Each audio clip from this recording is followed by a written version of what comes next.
Hi, this is the follow-on episode from the new promotion mindset video. So that video was all about getting yourself in the right frame of mind to handle your first meeting with the team that you're going to be working with. In particular, if you've been promoted from within that team, how to start to address this new type of relationship that you'd be having with your former colleagues. So this episode is going to cover the purpose of that first meeting, the type of goals that you need to be having in the back of your mind and be clear with all of the team members, and also a few of the must-dos that should happen in that first initial meeting, even if it is a brief one. So let's start.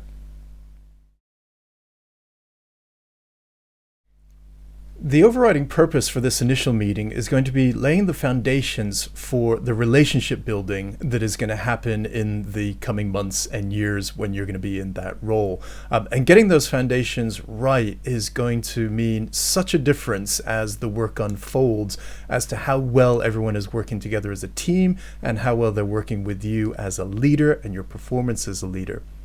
So having these foundations can be a bit of a tricky area. So if you're coming into the team from new, then it's time for introductions. And without going through your entire CV and your past history, you're not having to pitch yourself for the role. You've done that already with the hiring team, but you do need to gain the confidence. You do need to earn the confidence of your team. And that's going to happen over time.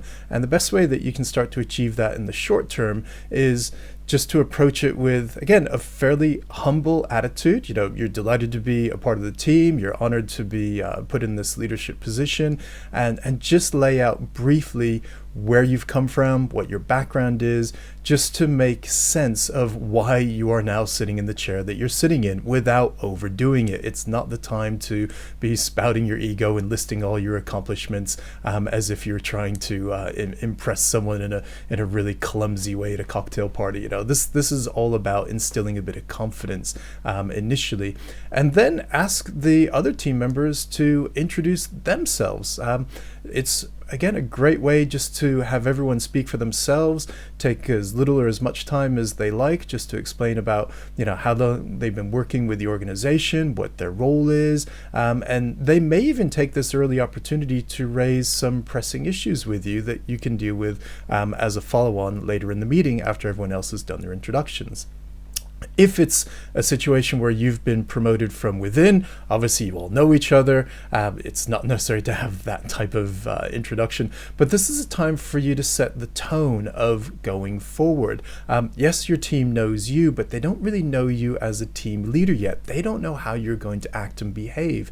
And if you can set the tone correctly of being calm, confident, open to suggestion, wanting to make things work well for the team, for the greater purpose, and again, that it's not all about you and boosting your ego and celebration of you now being the leader, then that's going to be the best way that you can make yourself come across. And it has to be genuine, it really does, for your team members to start to get off on the right foot.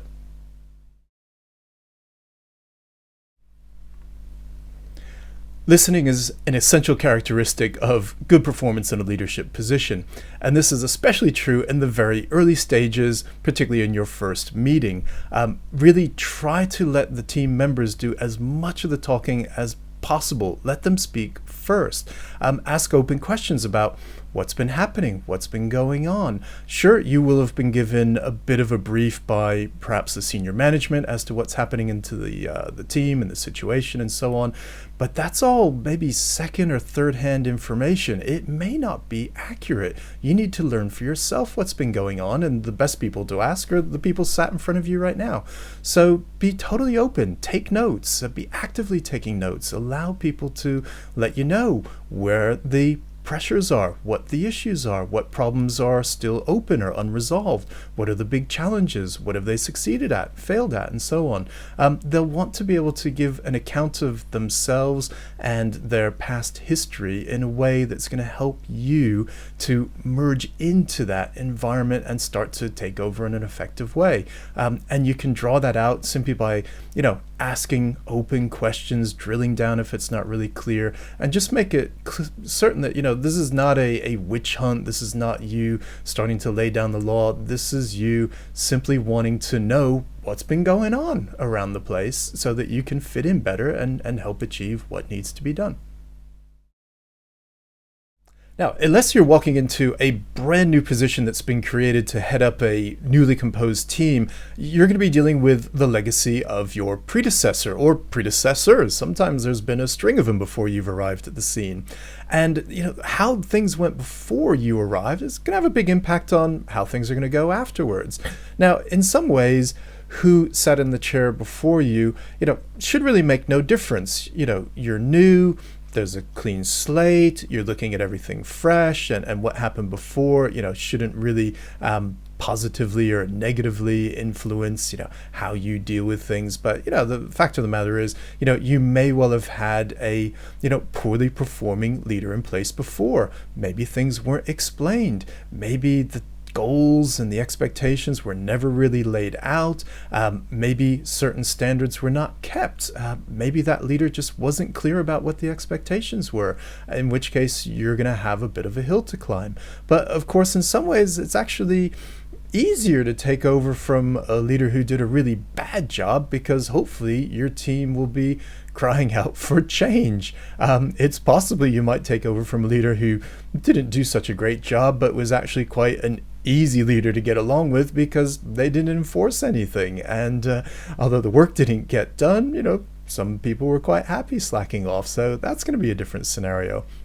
Maybe you're taking over from somebody who really did have their act together, and they've moved up within the organization, or they've moved out of the company.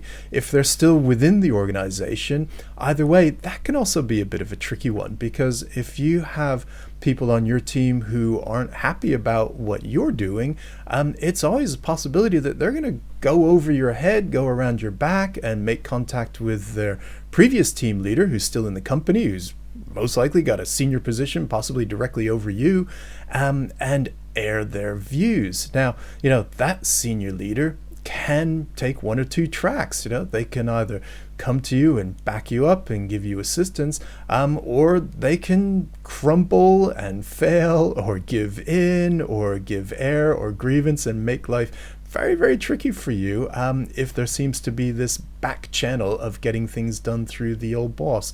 So again, that's one of the reasons why it's very good to have fantastic relationships, up and down, the leadership structure, so that you've got a great relationship with your boss, particularly if your boss did the job that you're filling the shoes of now. It's also possible you could be walking into a situation where there's been a bit of drama going on with the team, some personality conflicts, some issues, some egos coming out, real divisions over how things should happen, little cliques. These things can all happen within teams. And if you're stepping into it, you may have been given some forewarning about it, but again, you don't really know what's been going on because you haven't been there. So this is a time to really most effectively just draw a line over everything. Clean slate, start from fresh. Just let it be known that you're definitely open to differences of opinion and feedback, and having sessions where people should be feeling free to share all their opinions without rebuke, and handle everything in a nice, calm, and professional manner. That's absolutely critical, but that you're not going to tolerate the kind of backbiting or ego bashing, or the negative things that can come out when people just start to deteriorate in teams and then the work doesn't get done. And a nice clean slate and an easy, simple approach like that is going to be the simplest way to work with things, and just have your own fresh mind and not actually be interested in the past. It's not really relevant to you, who was in or out or up or down or liked to or didn't like to. It's all a distraction. That happened before you. It's not going to be a feature of how things work in the team going forward. So in as much as you can, just brush it to the side and treat it as a complete irrelevancy, because it's not going to be happening going forward.